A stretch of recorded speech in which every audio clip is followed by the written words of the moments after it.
Porque me acompaña Ángela Laguna, ella es presidenta de la Sociedad Panameña de Ingenieros y Arquitectos, y aquí el don Ulises Lai, que es expresidente del Espía. Yo creo que muchos retos para ustedes, los ingenieros y arquitectos, porque si algo ha tenido, es decir, esta ciudad de 2005 hasta ahora ha cambiado radicalmente. Bueno, Punta Pacífica y a Punta Paitilla, que no le cabe, pero ni un tornillo. Tenemos el caso de estas grandes obras públicas como las cintas costeras o esta vía de ampliación de la avenida Omar Torrijos, todo eso, y ustedes han hecho sus críticas y parecen que han caído en oídos sordos. Bienvenido. Buenos días y muchas gracias por la invitación. Bueno, como todos los panameños estamos hoy con muchas expectativas ante las noticias que se darán a conocer, pero también como gremio que este año cumple 100 años de existencia. La Espía celebra en este año su centenario. También tenemos expectativas. Abel Bravo fue el primer presidente de ustedes. Fue Abel Bravo. Precisamente ayer en conversaciones, porque nos estamos reuniendo para temas de centenario, que nos han servido para conocer mucho de la historia de la ingeniería en Panamá, ¿no? Y miembros eméritos de la Espía nos comentaban de que Abel Bravo incluso trabajó como ingeniero en las primeras obras del canal. Entonces, temas como este son bien importantes y estamos tratando de irlos documentando en una memoria histórica a la que hemos llamado Remembranzas de un Centenario, y que recoge lo que ha sido la participación de la Espía en la actividad nacional, precisamente en obras de ingeniería y arquitectura. Nosotros tenemos obras incluso de Frank Lloyd Wright en Panamá. Es decir, tenemos edificios de primer mundo, tenemos pues un landscape, un skyline que es, se puede decir, que la envidia de América Latina, pero cuando uno llega al suelo, pues se da cuenta de que las carrozas se nos convierten en calabazas. Sí, y mencionaba estos antecedentes porque se suele comentar cuando la Espía hace sus pronunciamientos, que están dirigidos, orientados hacia temas de política, ¿no? Correcto. Hacia ataques a por ejemplo, el alcalde siempre dijo que lo que ustedes estaban diciéndole, siempre había un trasfondo político detrás. Lamentablemente no pudimos entendernos en el proceso y no se comprendió que parte de lo que es la razón de ser de la Espía, en lo que están cifrados nuestros objetivos, nuestros valores y nuestra misión, es el de servir de referentes técnicos, de consultores del Estado y de la comunidad en las distintas situaciones, porque es un gremio que, como le digo, durante 100 años ha ido acumulando la experiencia de arquitectos, de ingenieros como Ulises Lai, que nos acompaña hoy, y que la intención es, como ciudadanos panameños, que lograr obras de calidad, que los recursos del Estado sean aprovechados de la mejor manera y sobre todo, y que es la motivación más importante, los temas de seguridad humana.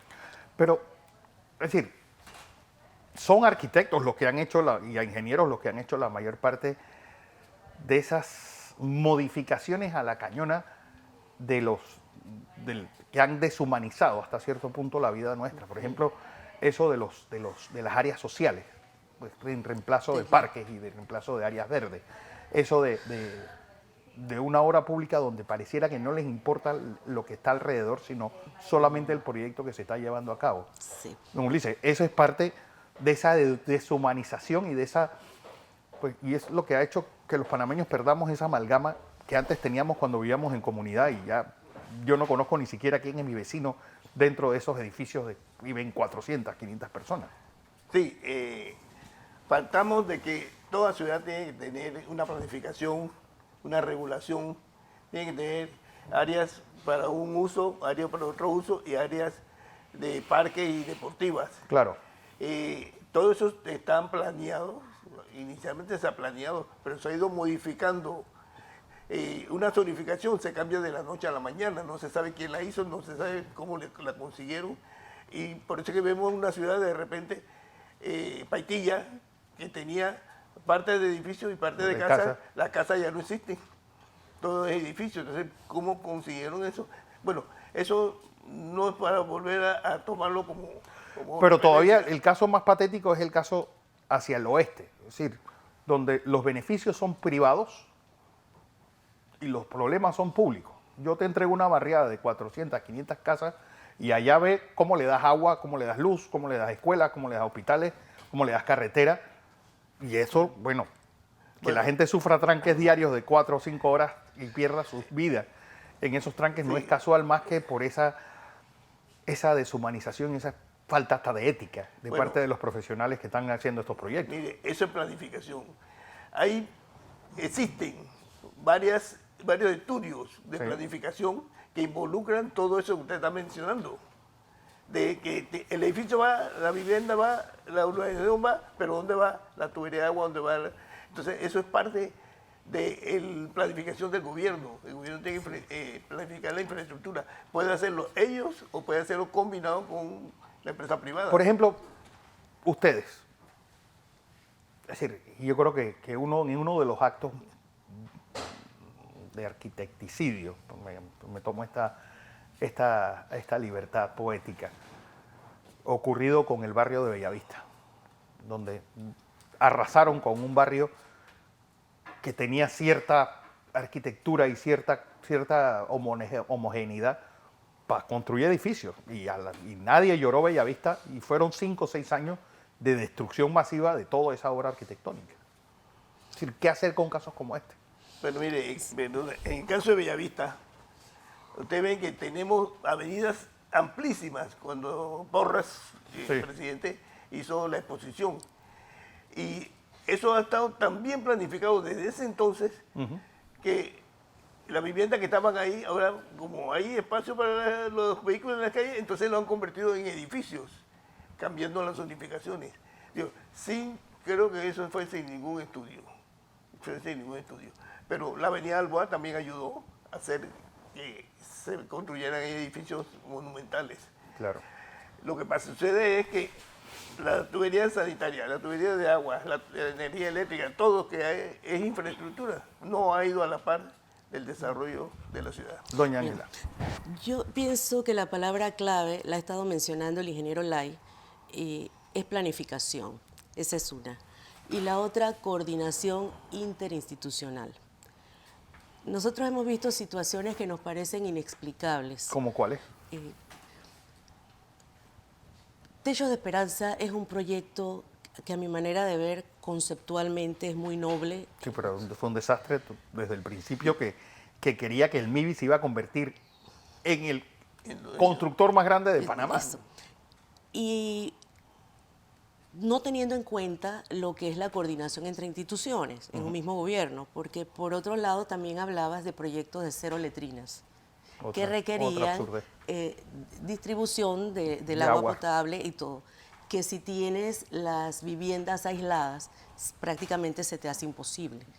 En el mismo proyecto de Techos de Esperanza tienes una Secretaría de Energía junto con nosotros tratando de promover un reglamento de edificación sostenible, del que nosotros vamos a venir a hablar, para tratar de dar a los panameños, a los ciudadanos, condiciones mínimas, básicas, ¿no?, de buen vivir en sus viviendas, en sus casas, en sus hogares, teniendo en cuenta las condiciones climáticas de Panamá. Claro. Entonces, no es posible continuar primero con el derroche de recursos que no te llegan a objetivos claros, y por otro lado con proyectos que parecieran como de diferentes gobiernos, o sea, como que no nos hemos puesto de acuerdo para el logro.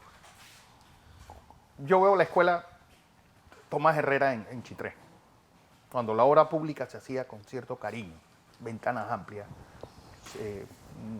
una especie de alerón para el cierzo. Y uno ve las escuelas de hace unos años para acá con esos ornamentales horribles en vez de ventanas, calientes, así descubierto. Es decir, ¿dónde ustedes también perdieron ese amor porque las cosas públicas fueran bonitas y durables? Bueno, a eso tenemos que volver, ¿no? A la comunicación que se tiene que mantener con las autoridades y que realmente escuchen en la voz nuestra como una asesoría, y el verdadero deseo de volver a las cosas que están exponiendo y al logro de obras que de verdad sean de provecho para todos los panameños. Pero entonces eso requiere que nos sentemos todos y bueno, se ha escogido un nuevo gobierno que debe liderar estos proyectos de país verdaderamente, sí, para crecer como país. Y que cuando se hagan las concepciones de los proyectos, sí. el beneficio de los panameños sea lo que realmente prive, ¿no? Por ejemplo, el caso de la avenida Omar Torrijos, que han hecho este desastre y lo han dejado así y dijeron vamos a revocar el contrato y allá vemos Sí. qué después qué vamos a hacer. Entonces ahí también uno se hace las preguntas, ¿no? De que no, cómo no se hacen las investigaciones debidas a las empresas participantes, a su solvencia financiera, por ejemplo, ¿no? Y cabe mencionar situaciones también que se están dando de licitaciones con pliegos que son Hechos a la medida. francamente excluyentes de las empresas panameñas. Nos llegan como espía consultas para identificar los profesionales que tengan el perfil que allí se dé. Y cuando tú lees lo que dice allí, es que bueno, aquí no está el perfil porque, y no por falta de capacidad técnica, ¿verdad, ingeniero? Porque, por ejemplo, Sino una por obra como el condiciones. Cuarto Puente y la Línea 3, ahí trabajarán 500 ingenieros, supongo, una cosa monstruosa. ¿De esos cuántos deben ser panameños? Todos. Todos. ¿Y cuántos Todos. son en estos grandes proyectos? ¿Cuántos han sido arquitectos e Los ingenieros que panameños? vengan, pero los que vengan contratados porque tengan la experiencia mayor, tienen que tener al lado un panameño que aprenda. Nosotros, los panameños, no hemos aprendido casi nada de lo que vinieron a hacer los extranjeros. Ni la ampliación del canal, ni de la... Ni ni de la- nada, ni nada.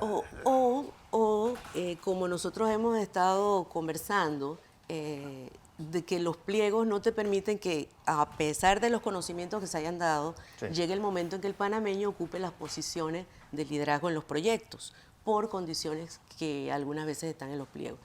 Y no solamente para temas específicos de ingeniería y arquitectura, Correcto. sino para otros temas. Por ejemplo, me solicitaban un profesional con un perfil de gestión social. En Panamá, ¿cuántos expertos no tenemos en temas de trabajo social, trabajo con las comunidades, para proyectos estos que están viniendo? Pero entonces lo que te excluye no es tu capacidad técnica, sino de que tú hayas trabajado, por ejemplo, en un proyecto de $100 millones en los últimos 10 años. Entonces, lo ¿cuántos que tú proyectos? quieres es que yo te diga, realmente esa persona No no está, existe. no existe. Cuando nosotros sabemos que en todas estas ramas tenemos profesionales altamente capacitados. Por supuesto. Y para un tema social, ¿quién mejor que un panameño para llevar un Para tema entender el de país, comunidades por y supuesto. entender el país? Bueno, Pero entonces hay yo creo que usted tiene exclusiones. mucho que decir en los próximos años, sobre todo no solamente con estos grandes proyectos que vienen en camino, sino también con los que ya están y hacer una ciudad mucho más amigable. Y hablábamos hace un momento, distribución de agua, basura y movilidad van a ser los grandes retos de todo este triángulo de Panamá, Colón, Chorrera y Arreján. Y todo esto con participación ciudadana y educación, porque nosotros vemos que la educación transforma. Por supuesto. Hay que alabar lo positivo, ¿no? El comportamiento del panameño en el metro, por ejemplo. Sí. Eso Es es loable. Eso es loable. Extraordinario. Ahora, ahí se invirtió en educación. Entonces, este es un país al que le falta la inversión en educación, en investigación, que realmente transforme. Porque nosotros necesitamos transformaciones sustanciales, no, Sí. no maquillajes de situaciones. Para el tema de la basura, hay muchas iniciativas, pero la principal es la reducción del residuo. Hay R's, ¿no? De reciclaje, reuso, pero la principal es la reducción.